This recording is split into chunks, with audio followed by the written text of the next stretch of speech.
એક નાનું પક્ષી એ પોતાનો માળો બનાવવા માટે કેટલી મહેનત કરે છે અને કેવી રીતે તેને માળો બનાવે છે તેની આ મહેનત જુઓ.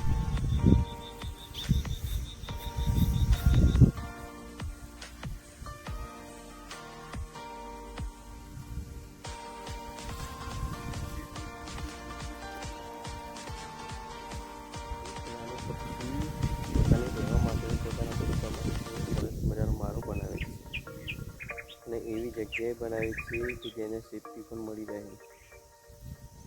માળાની વિશેષતા જોઈએ.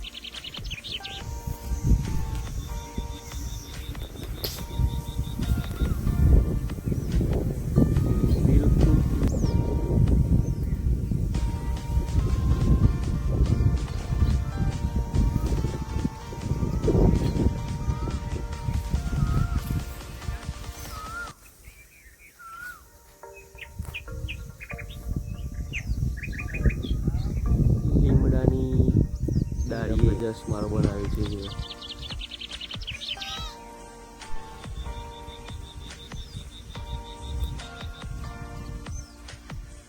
આ સિવાય બીજા ઘણા માળા નીચે પણ પડી ગયા છે.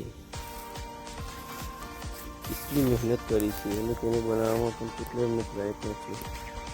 વરસાદ પડે તો પણ પડે નુકસાન પહોંચાડી ના શકે એવા માળા કાપીને માળો બનાવે છે. આજુબાજુ પડ્યા હતા ભેગા પડે. પક્ષીઓમાં પણ એક અદ્ભુત તાકાત મેલી છે. એવા બીજા પડ્યા નીચે.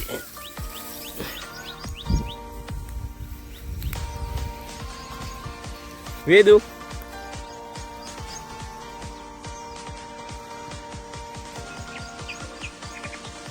ટી ટી ટી ટી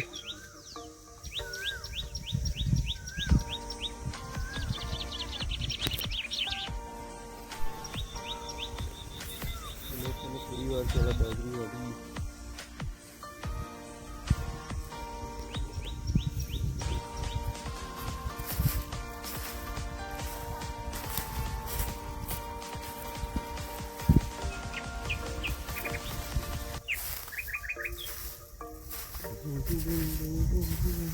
મહેનત મજૂરી તો કરવી પડી. ઘરે હોય એટલે કામમાં પણ મદદ કરવી પડી ને. જો અમે ખેતરમાં વાવી હતી બાજરી.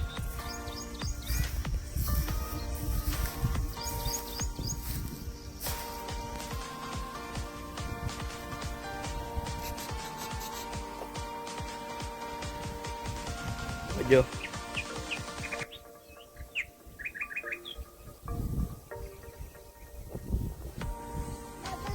જાઓ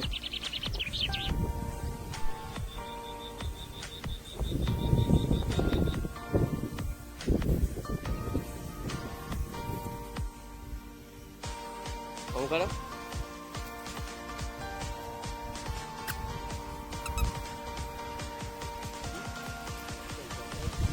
ઓમ કરો. દાદરી બતાવો.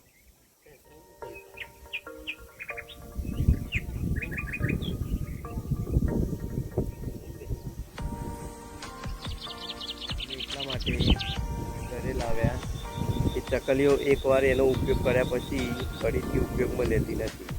એ પોતાનું ફરી નવું ઘર બનાવે છે અને આ મારા રાધેભાઈને ગમે છે એટલે અમે ઘરે લઈ જઈએ છીએ. બાકી તો લઈ જવાય નહીં. જોરદાર નહીં મહેનત કરી ચકલીઓએ. વરસાદ ના પડે પવન ના લાગે ખાસ કરીને એટલી વ્યવસ્થા કરી છે મારામાં. એને જોરદાર. પછી માણસ કહેતો હોય કે હું ઘર બનાવ્યું તો એ ખોટું છે. ઘર તો પક્ષીઓ પણ જબરજસ્ત બનાવે છે જેનું આ પ્રૂફ છે. તેને જોરદાર. કેવું લાગ્યું? જો મારો વિડીયો સારો લાગ્યો હોય તો મને કોમેન્ટમાં જય શ્રી કૃષ્ણ રાધે રાધે લખજો.